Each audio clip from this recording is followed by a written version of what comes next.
एक घने जंगल में एक छोटे से आश्रम में रहती थी एक लड़की, अवनी।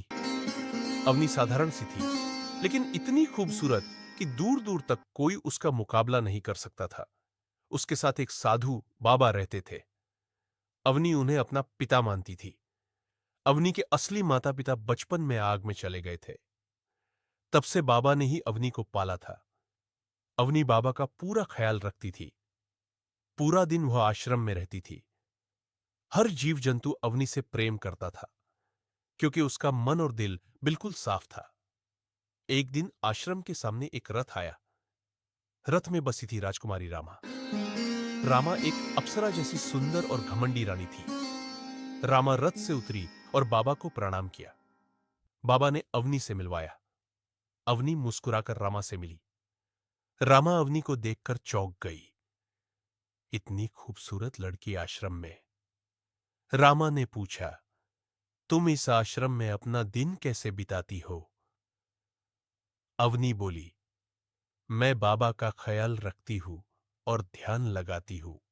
रामा को अवनी में कुछ अलग दिखा। उसका मन बिल्कुल साफ था। रामा के दिल में थोड़ी जलन उठी, क्योंकि वह खुद हमेशा महंगे आभूषण पहनती और शानदार महल में रहती थी। रामा शाम तक आश्रम में रही। जाते वक्त उसने कहा, अवनी, हो न हो, मैं तुमसे ज्यादा खूबसूरत हूं। मेरे पास सोना, आभूषण, महल सब है। अवनी मुस्कुराकर बोली, कोई बात नहीं रामा, इंसान का असली सौंदर्य उसके दिल में होता है और चरित्र से बनता है। रामा को यह सुनकर गुस्सा आया। वह अपने महल की ओर निकल गई। रामा अपने महल में भी अवनी के बारे में सोचती रही। फिर वह अपने लालची भाई जरावर के पास गई और बोली, एक लड़की है, अवनी, चांद जैसी चेहरा, इतनी सुंदर कि कोई भूल ना पाए। जरावर ने कहा, किसकी बात कर रही हो तुम? रामा बोली, अवनी, वह सपनों जैसी सुंदर है और उसका स्थान हमारे महल में नहीं बल्कि आश्रम में है। यह सुनते ही जरावर लालच में डूब गया। दोनों ने मिलकर निर्णय लिया कि अवनी को लाया जाएगा। वे अपने रथ में बैठे। जरावर की आंखों में लालच और रामा के मन में जलन थी। जंगल में पहुंचकर वे एक पेड़ की आड़ में छुपकर आश्रम की ओर बढ़े।